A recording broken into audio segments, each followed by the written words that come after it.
in the region. Good afternoon. Before I leave for North Carolina, which I'm going to do in a few minutes, I want to speak briefly about the terrible incident and accident that happened in Baltimore this morning. At about 1:30, a container ship struck the Francis Scott Key Bridge, which I've been over many, many times commuting from the state of Delaware, either on a train or by car. I've been in Baltimore Harbor many times. And the bridge collapsed, sending several people and vehicles into the water, into the river. And multiple U.S. Coast Guard units, which are stationed very nearby, thank God, were immediately deployed along with local emergency personnel.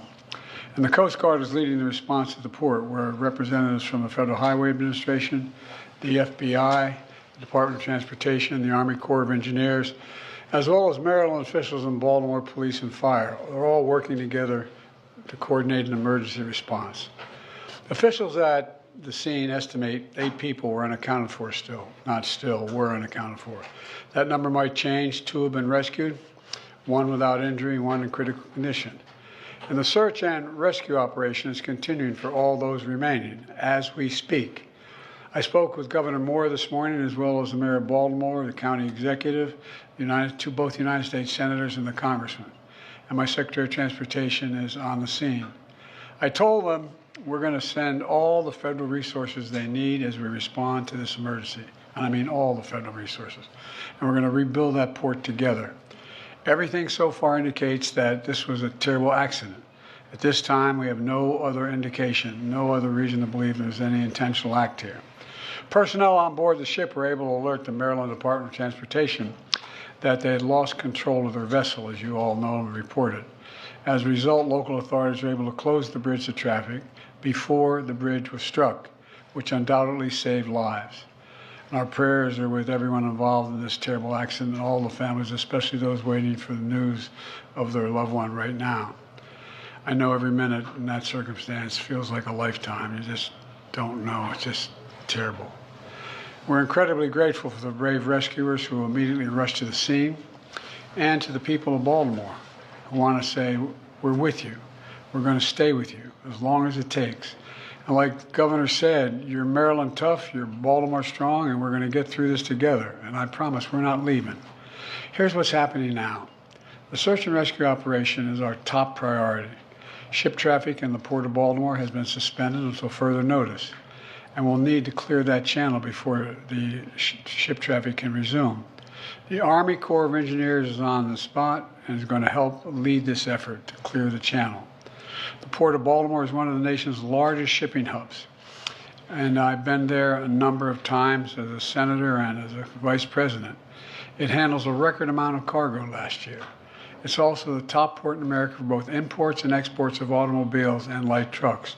Around 850,000 vehicles go through that port every single year, and we're going to get it up and running again as soon as possible.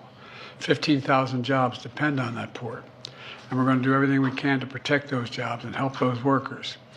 The bridge is also critical for travel, not just for Baltimore, but for the Northeast Corridor. Over 30,000 vehicles cross the Francis Scott Key Bridge on a daily basis. It's virtually, it's one of the most important elements for the economy in the Northeast and the quality of life. My transportation secretary is there now. As I told Governor Moore, I've directed my team to move heaven and earth to reopen the port and rebuild the bridge as soon as humanly possible. And we're going to work hand in hand with the support of Maryland to support Maryland whatever they ask for. We're going to work with our partners in Congress to make sure the state gets the support it needs. It's my intention that the federal government will pay for the entire cost of reconstructing that bridge, and I expect the Congress to support my effort. This is going to take some time. The people of Baltimore can count on us, though, to stick with them at every step of the way until the port is reopened and the bridge is rebuilt. You know, we're not leaving until this job gets done. Not leaving until then. So I just want to say God bless everybody who everyone harmed this morning and their families, and may God bless the first responders, many of whom risking their lives. And the reason I'm not going to take a lot of questions, there's remaining issues that are open that we got to determine what's going to happen in terms of the rescue mission and the like. But Do you plan to go to Baltimore, sir? And if so, how quickly? I do, and as quickly as I can. That's what You said the federal government's also going to pay for the repairs. I'm just curious. This was a ship that appears to be at fault. Is there any reason to believe that the company behind the ship should be held responsible? And then also, you that mentioned could be, but we're not going to wait till that happen. We're going to pay for it to get the bridge rebuilt and opened. What did you make of Mr. President. Israel's decision not to attend this meeting this week? Oh, I don't want to get into We're that. going I'll have plenty of Rafah. time to talk about Rafah. you mentioned the port. Mr. The port. President, Can I ask about cars? on the About the port.